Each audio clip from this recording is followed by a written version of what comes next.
Last time, Mark and the Ghouls installed the drivetrains in the 1970 Tribute Superbird and the 1970 Plum Crazy Challenger. Today, the Ghouls race against the clock to finish up their work, including the disassembly of a 1973 Dodge Challenger, before heading north to judge the Little Creek Casino's Cruise at the Creek car show. They're coming to get you, Barbara.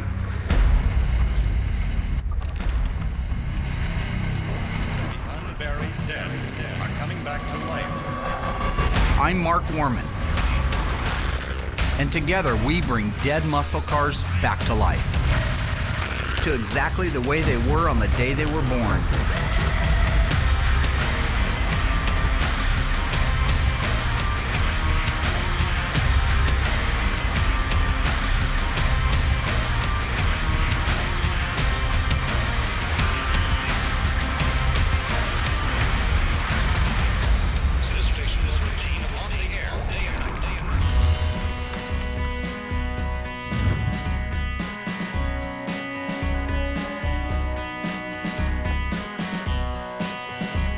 So one of the first things I do when I get here is find my dad and see what I can help out with for the day. And like every morning, I can't find him.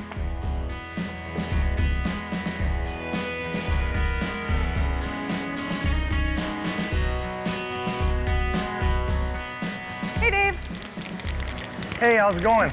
It's good. I'm just looking for my dad. Have you seen him? I have not. Not at all? That's negative, yeah. Okay. Not in a while, anyway. Okay. So, yeah, I've been inside the car, so I might have missed him. No problem. I was just hoping I didn't have to do the full circle, yeah. but that's what it looks like. So Yep, see you in an hour. on my way I go, yep. See you later. So this morning I'm working on our upper control arms, brake lines, and adjusting the toe on the car by adjusting the tie rods on our 70 Dodge Challenger. Okay, just front end buttoned up. So I'm trying to get as much done as I can on our 1970 Dodge Challenger. Mark just informed me that we got a car show we're gonna be judging up at Little Creek Casino. Bite us in the butt. There we go. Very nice. That's the way John Wayne would have done it. I like it. Go with my Z-bar here. So with the front end all built out, I'm now gonna install the Z-bar, or bell crank, in our 70 Dodge Challenger. Where is everybody? What are you doing? The heck is that? Nothing? Nothing. No, nothing. Anyways, have you seen my dad? No. You didn't see him walk through or anything? No. Okay. Gosh, I can't find him this morning. It's like playing Where's Waldo? Yeah, pretty much.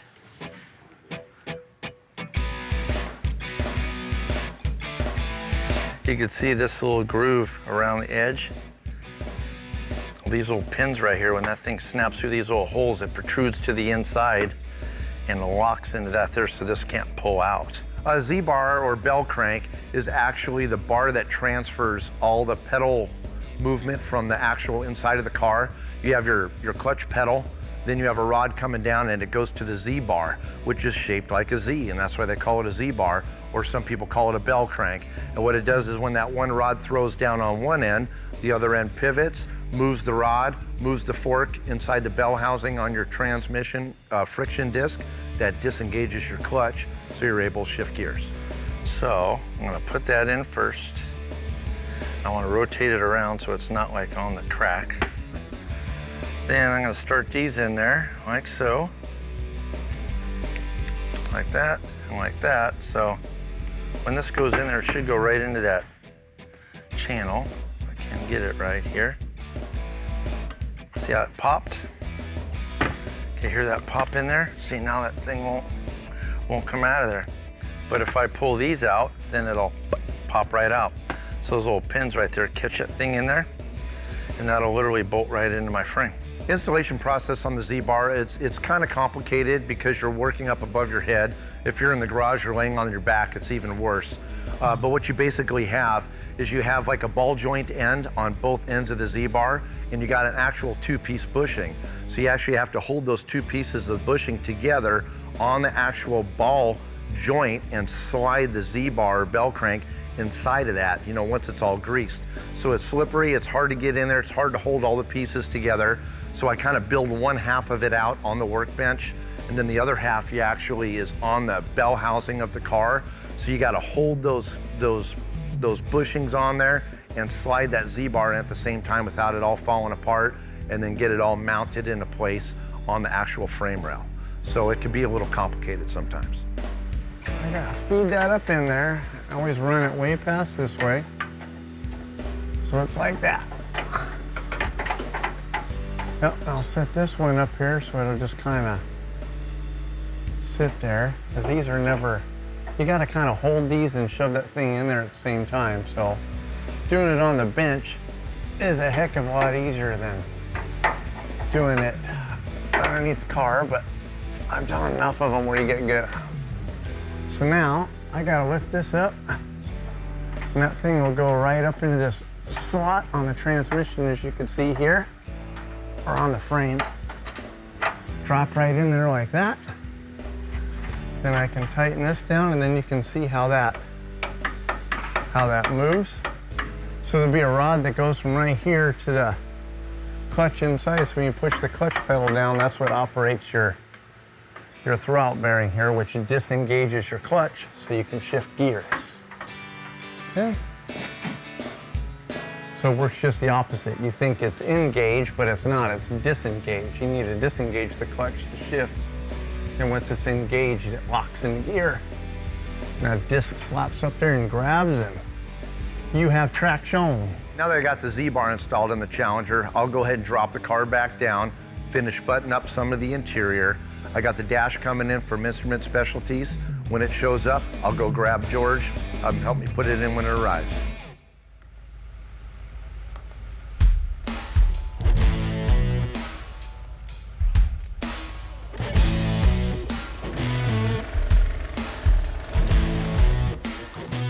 Oh my gosh, spend the first half hour of my day looking for my dad every single day.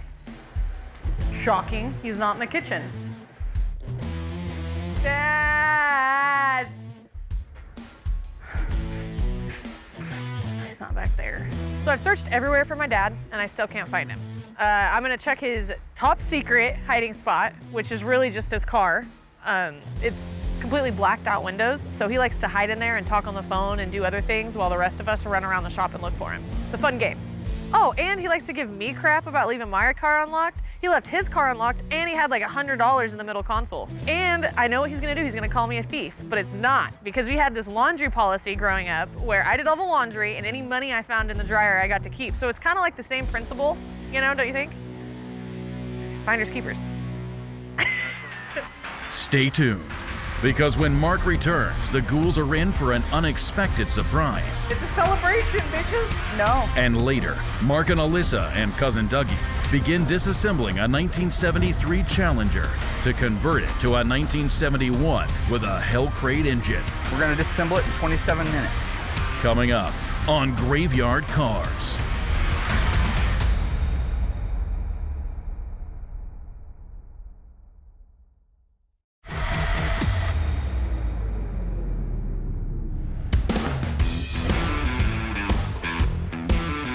So Larry just showed up from Larry's Interiors. He's gonna install the vinyl top on our 70 Superbird Tribute car.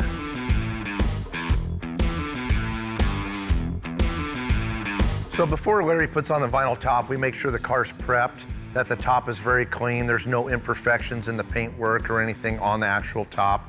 And then I go ahead and bag the whole car so we don't get any glue on the paint.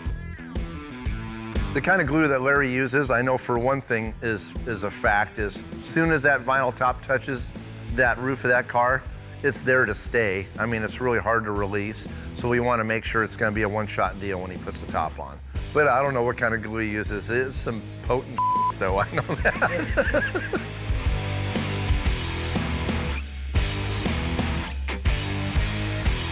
For the most part, I mean, he's got a good half a day into applying the top, so it takes a little while. Larry's got a lot of experience putting these vinyl tops on. It's really difficult to actually get the top to sit down with no seams and no wrinkles or anything in it. So to get that top to actually conform to the top, he's using heat, of course, on the vinyl and stretching it at the same time while he's gluing it down to the roof of the car. The top came out amazing. I mean, Larry does a great job. This one is over the top. It looks fantastic. So good job as always.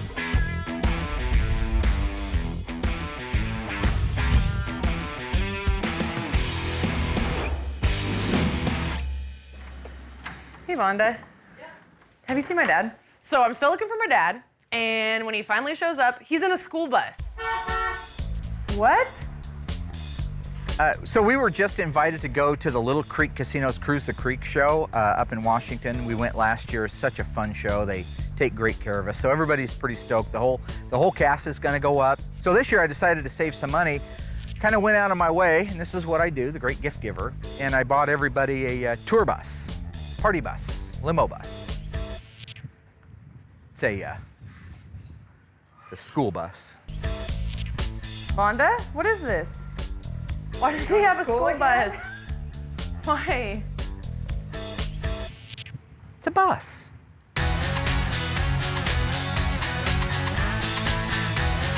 Why are all the windows blacked out?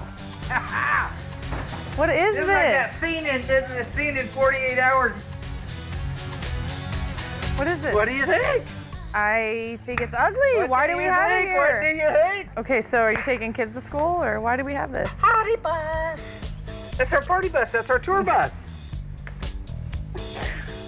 Dad. That's our tour bus, man. No. Yeah. No, Yeah. It has no seats. Look, yeah. No, it's party. Are you insane? Oh my. It's a party. It's a celebration, bitches. No. Check it out. I won't do this. Yeah.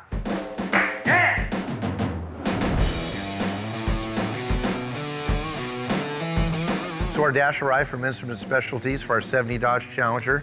So I'm gonna go ahead and finish getting all my prep work done so I can get it installed.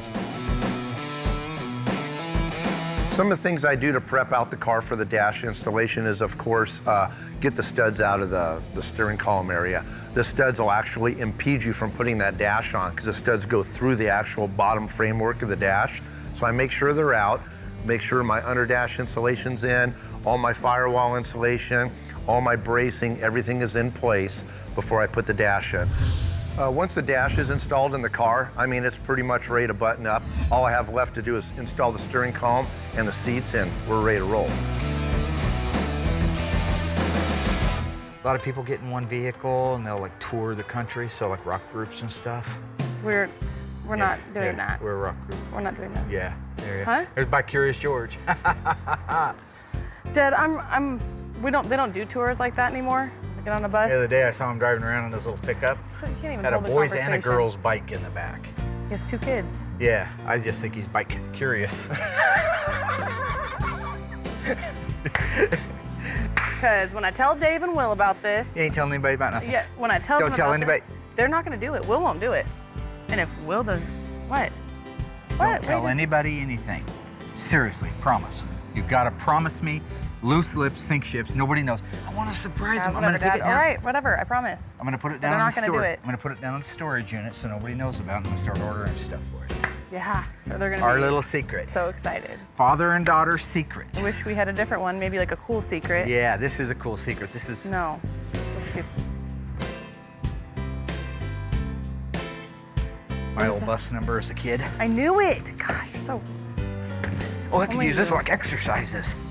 Yeah, that'd be great, Dad. Dave, I Yo. found my dad. You found him? Yeah, Hey, it's only been 35 minutes. That's pretty good. yeah, it's worse than I thought. Uh-oh. So Alyssa just informed me that Mark bought a broke-ass school bus to actually take the crew up to Little Creek Casino. The ghoul bus that he's gonna make all of us ride together down to SEMA and to like all of our shows. You have got to be kidding He me. thinks it's the coolest thing in the world. I kind of have a little idea of why you might have bought a school bus. I feel bad because when we got the Washington trip coming up to the car show, Yeah? and I had talked to him about helping pay for gas. Oh.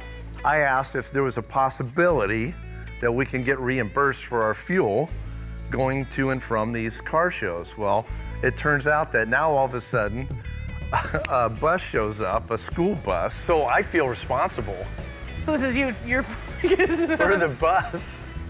So Mark's answer to reimbursing us for our fuel, I believe, is the broke-ass bus sitting out in the parking lot. Let's go see what Will had to do with it. That is crazy. A school bus to SEMA. George. Hey, I gotta tell you, I found my dad. Okay, you're not gonna believe what my dad just bought. What? Did you see that that full-size bus my dad just bought? Yeah. Do you know what he's gonna do with it? No. Okay, so his plan is to use that to take everybody up to like SEMA and to like Washington for the show or whatever, to like load everybody up in that bus and us drive together. So we're gonna be like the short bus? Well, I mean, it's kind of long. Are we gonna paint it? Oh, I don't know. You're missing the point here. Oh. We all have to ride together with my dad, together in a full-size bus. Vegas is 16 hours away. It's a long trip. You don't seem very concerned about this at all, but we're homies. All right, thank you, George. You're welcome. So we just got in our 1973 Challenger that I bought. This is gonna be the car that we're gonna convert to look like a 71, and it's gonna end up going to SEMA with the world famous Hellcat engine in it. John Buck's been a customer now for quite a while. We did his 71 Challenger with the formal back roof, beautiful car. So now that the car's here, I'm gonna get it moved around to the other side where we're disassembling cars, round up cousin Dougie and daughter Alyssa, and we're gonna get that thing disassembled. It needs to be disassembled so the body guys can start on it while we're gone at the Little Creek Casino show. So that's gotta happen this week. The Plymouth Superbird was created specifically for NASCAR, which meant they had to manufacture a minimum number of 1,920 cars to meet NASCAR's homologation requirement. Every one of those models manufactured and shipped to the US dealerships came with a vinyl top. So why did all Superbirds have vinyl tops? Was it they were more aerodynamic, or they had an extra roof material, or to hide unfinished bodywork? The answer coming up after the break.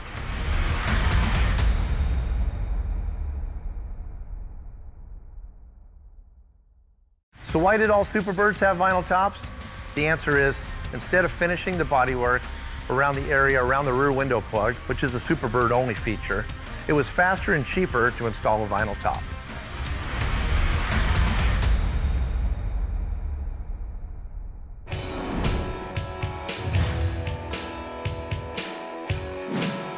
Getting ready to tear apart the 1973 Dodge Challenger.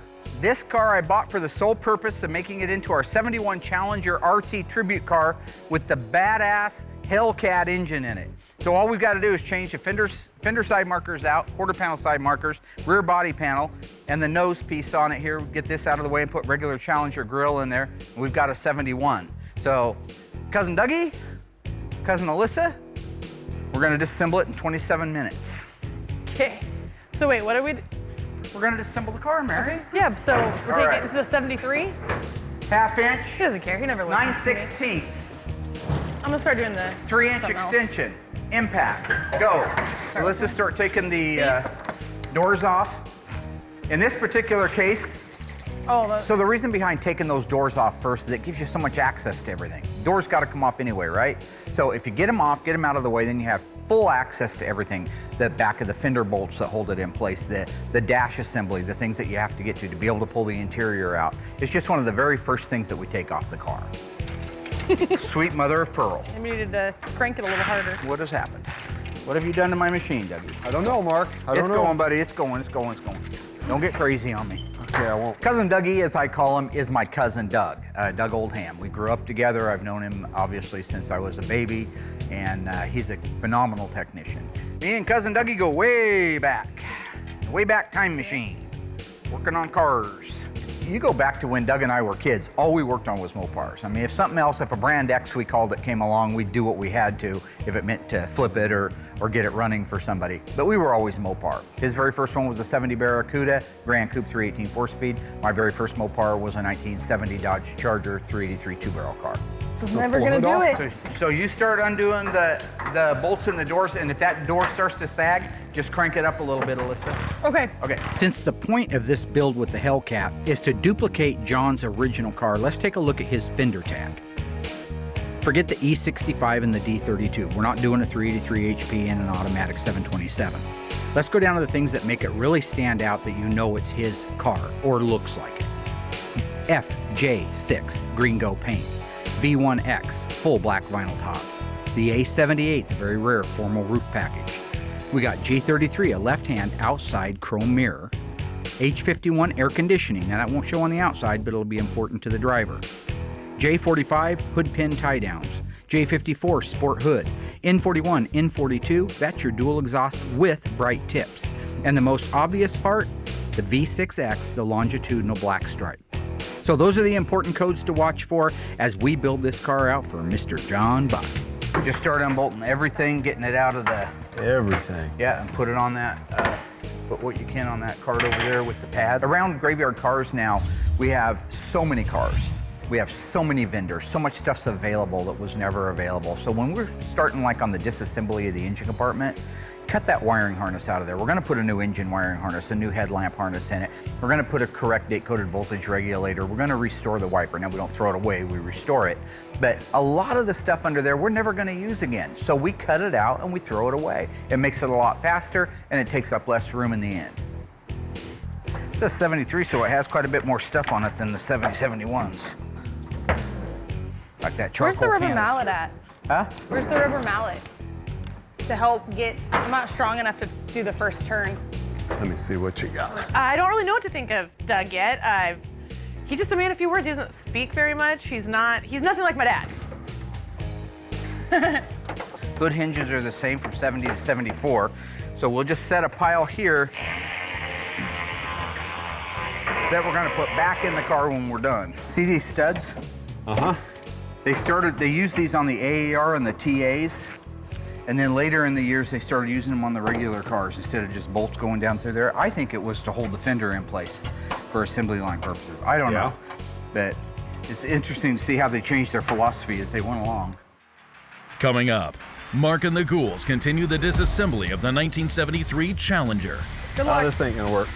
and take a look at some of the differences between it and its older relatives. And Mark tries to convince the Ghouls to take the bus up to Little Creek. I'm not riding in this thing up to Washington.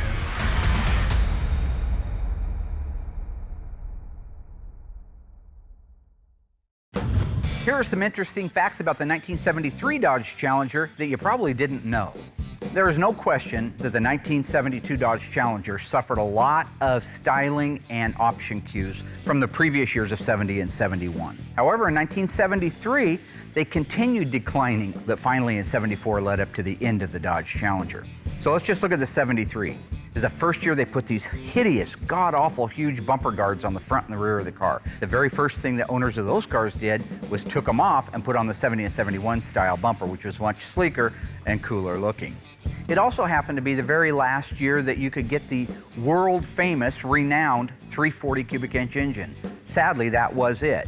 It was also the very last year you could get the Slant 6, which also two really cool engine assemblies that Mopar had tried and tested were now gone.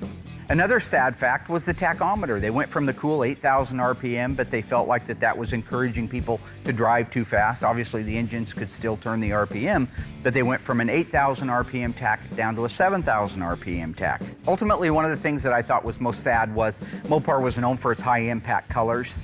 1973 was the last year for TB3, which was the petty blue or super blue. So that left for the time-honored high impact colors, FY1 top banana yellow. So that, if you add all those up, you can see the decline of the Dodge Challenger. And by 1974, mid-year through, by the way, that car was out of there. So far, Dave has buttoned up the underside of the Challenger. The vinyl top was installed for our Tribute Superbird. And Mark and Alyssa have begun the disassembly of the 1973 Challenger with the intention of converting it to a 1971 equipped with a Hell Crate Hemi.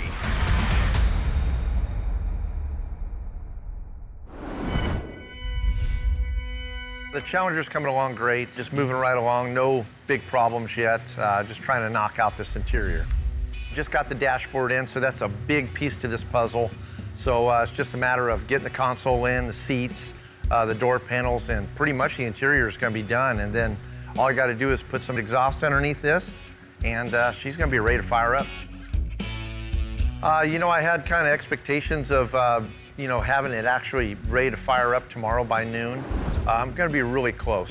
So as long as I don't get any hiccups today or any really bad problems, which I don't foresee happening, I think I'm going to be pretty much where I want to be tomorrow at noon. So looking good.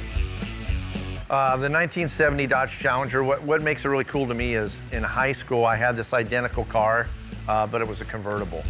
So that's the cool factor for me. The 70 and 71s I really like. When they went to 72, that grill turned over, and I think because it lost all its horsepower and everything, the car was actually frowning. The 70, it's got that really cool grill on it, and of course, you know, it's the same car I had in high school. That's what would make the 70 special to me as far as the Challenger goes. Willow Creek, we have so much fun up there. Last year was fantastic. What I'm probably looking forward to most this year is of course, the fans. We do a 2-hour sign-in and shoot the line stretches all the way around the building. And it's just great to just, you know, kick back and talk to guys about cars. And that's what we're there for, you know, is for the fans and to talk cars. And that's what it's all about. Some of the guys are asking, you know, about reimbursement and stuff for fuel and some, you know, some of the things. And so Mark came up with the idea of getting that school bus. So I don't know, it kind of flashbacks when I was in elementary school as a kid and, you know, sitting down on basically a piece of cardboard or plywood and getting bounced around in that thing. And yeah, I just can't see that happening. I mean, I'm not 12 years old anymore and the body's not as limber as it was whenever I was younger, so.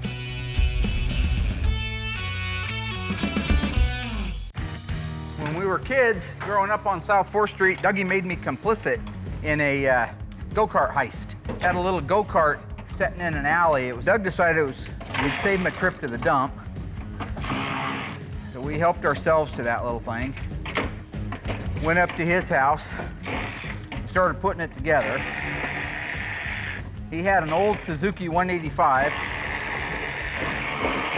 Took the engine off that, fabricated it on there so we could run a Suzuki 185 on that little thing. Worked on it for weeks. Weeks and weeks and weeks, all summer, work. Finally, we're down to the exhaust. All we got left's the exhaust. Well, the problem is we didn't engineer it very well. So the motor went right into the back, which is where your seat is. So the exhaust went right here. Nice little bullseye on your back. Yeah? Not enough room for a pipe to come out and go around, so we just ran the exhaust right into our back. Kept us warm in the winter. Dougie got it running. Went on a maiden voyage up the driveway, up to the top of the hill, gone about an hour, came coasting back down into the garage, said he busted the case, and that was the end of the golf cart days. I never even got to play with it. I never even got to ride it. Reminiscing about the old days is awesome. It's fun. It's some of the best times we had. Great memories. The stuff that we're sharing with everybody right now are truly stories that happen because he wanted to go trail hopping on a go-kart with street tires. Of course, they're subject to 50-year-old memories. And it could be embellishing a little, not a lot. How much of that's true? Try to keep factual about my stuff. More than 30. usual? Nah, 30. Horse pucky. I got witnesses. Yeah? Yeah. Don't make me call him. You know who I'm talking about. He lives on the corner. Your sister? No, I got her too. And I got Uncle Doug, and I got Vinny. I got anybody I want to ask about that. I'm going to tell the truth what happened. True or false? The Plymouth Superbird was built to lure back Richard Petty, the king, from Ford. Think you know the answer? Find out after the break.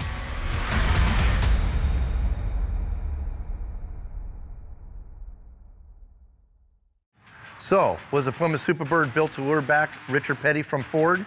The answer is true. When the Dodge Daytonas came out, Petty wanted one, but he was told no by Plymouth. In response, Petty left Plymouth and started racing for Ford. So to lure him back, Plymouth built their own wing car, the Superbird.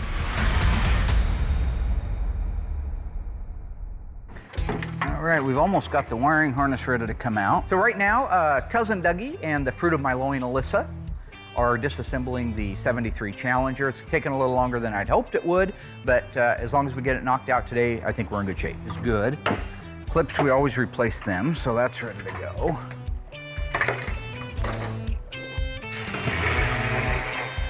The main reason we replace the wiring harnesses is a safety issue.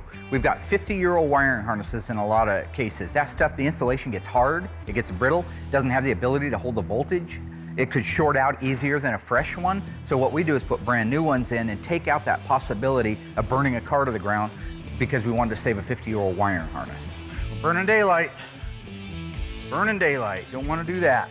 My dad likes to set these unrealistic goals, and then he likes to blame everybody else when it doesn't work out. This is all ready to come out. 27 minutes, I think. Power steering is ready to come out. Probably exceeded that. Cut that hose. I like assembling cars, but disassembly is fun too, because you can get out here and get your hands dirty. But if I had to choose one or the other, it'd be assembly. Okay, K-member is ready to come out. Because it's warm in there, and you're working with, it's prettier. I know I'm gonna get made fun of for that answer, but the cars are prettier, and it's not an easier job, but hands-on wise, it's a little easier than out here in the cold, tearing apart a car. You have that right there. Go underneath there with a 1/2 inch and undo the seat bolts for the front seats. Okay, well, it's good.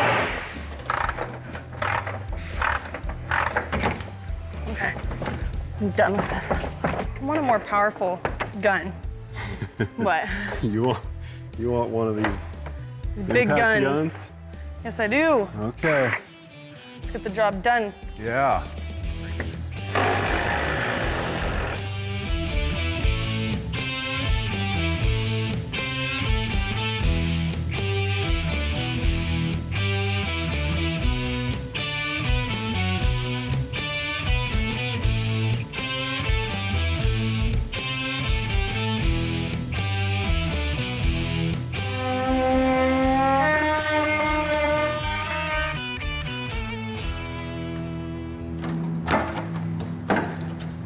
Okay. We'll get the dumpster lid.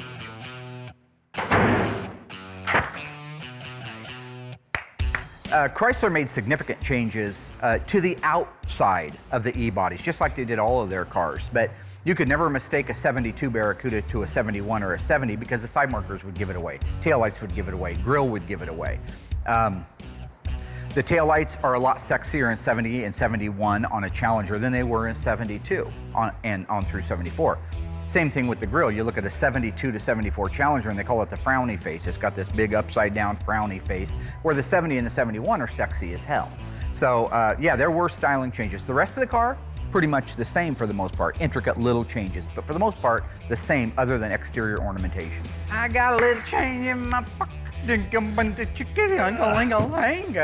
My dad's singing is as good as his dancing. Terrible. 1978, Cousin Dougie. Oh no. Suzuki TM400. Known in the circle today as the world's most dangerous motocross bike. All horsepower, no steering, no handling, no brakes. All horsepower. Riding it up at the little track we made at the top of the hill. I'm minding my own business on my little Honda CL100, which I had to buy myself, unlike somebody's TM400. And making trips around the track. Doug comes out of the third corner. I'm over in the second corner. I look over, I see him, and he's just got that grin, that crazy grin he'd get. Big, dumb grin. You know the kind of grin, right? And then he hoses that throttle and just sits on, duct tapes it in place, wide open. Goes along, just snorts out from under him, drops him like a bad habit, bends the handlebar, tears up his brand new motorcycle. Does any of that ring a bell? Tell them about the laughter I got after that. There was a lot of laughter. Thing kicked him off. You ever been kicked off a horse? You ever been kicked off a horse? Yeah. What you doing, Mary? Having a little trouble there? Mary had a little lamb. Screws. Do I need to like keep Wow. on this or? Look how much that color faded from the original. The sun has always been an automobile's worst enemy. On the paint, it beats them to death. The UV rays beat them until a point where there's no pigment left in the paint, and they begin to either flake or they're just faded out to where you can't even tell what color they are. See that, Doug? Yeah? The sun line? Uh-huh. That's original, and that's been exposed to the sun. Wow. It's a lot of difference. Sure is. It's a nice panel. It's a nice trim panel. It's not all chalked out like a lot of them are. Oh, there's some doobie in here. Alyssa, there's doobie in here. Woo! That's the best, isn't it? Nothing makes me happier. Now, I never even tried it. Never even puffed it or any of that weird stuff. My mother, still alive and kicking, 83 years old, she said, if you do drugs, if you do any, I will kill you. And I had no reason not to believe her. We found a doobie in a 69 Coronet RT that we did years ago, way back in the original pilot. Dougie may have sampled it, you know, kind of like one of those little sampler chocolate things, you know, that you get where you might, you know, try a little something. Royal, frankly, Royal should have gave Peru the money up front, and he'd have a piece of property today. Now, was it just a roach? Did it actually have doobie in it? No, it was doobies that had gotten stuck down the A-pillar moldings. Okay, so my understanding between a doobie and a roach is an already smoked doobie that's about to be resmoked. Why are you laughing? That's what it is. They'd stay unless you vibrate it too much and they fall down. Oh. And Royal took them and smoked them. 60-year-old doobie. Oh, man. That's a great doobie. I don't know. I plead the fifth. If I found a 6-year-old doobie, I'd smoke it right then. You should. It's only right. You should. Right Yeah, there. I think as it's a we sin finish not to. disassembling. Exactly. You gotta light it up.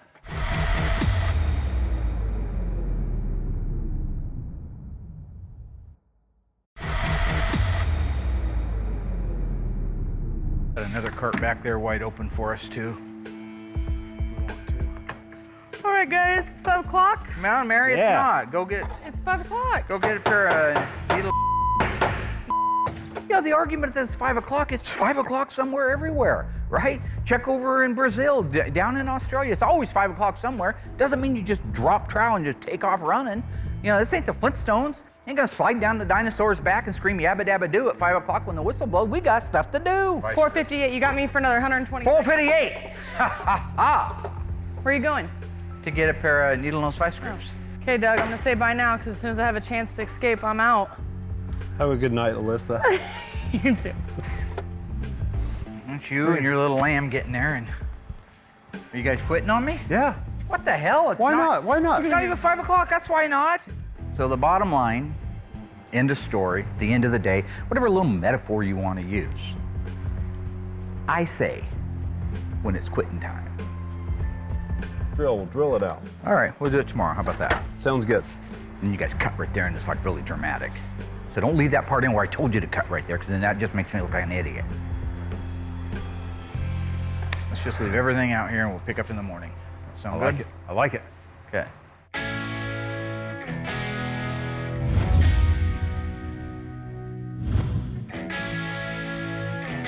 All right, I got my accurate exhaust in for our 70 Dodge Challenger, so I'm getting ready to put it in.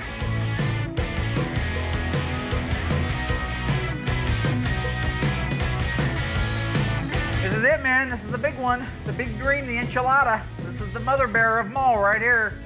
All numbers matching. Gonna trick it out. Gonna make it nice. You know, this doesn't surprise me with Mark rolling this bus right now. I'm not riding in this thing up to Washington. Yeah, if you could just bottom line me, that would be great. I like the whole menu thing and people get confused, but just the bottom line. That's what I give my clients. The bottom line. Yeah. Not that bottom line. I'm definitely going to drive. I will not ride in that bus. And he's talking about modifying it and making it really cool and stuff like that, but I don't see that happening. But I think I'll drive myself. This is, I don't want to say it. This is Mark Warman.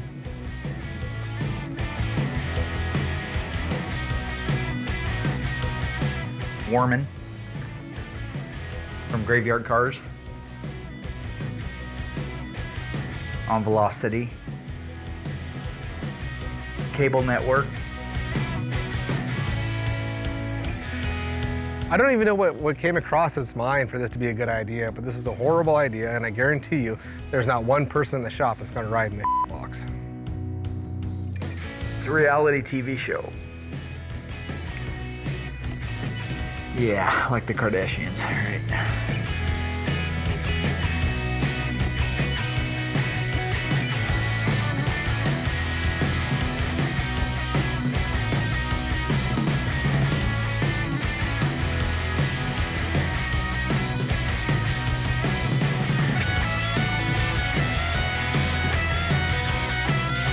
All right. I'll be in touch. Okay, goodbye. So, probably doesn't have a television.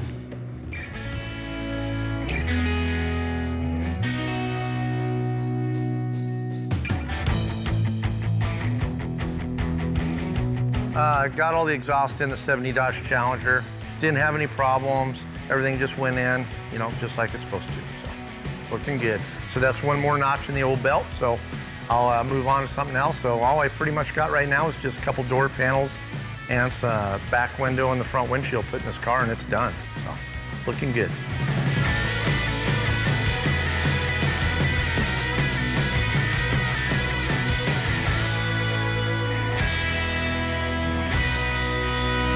I think things went really well.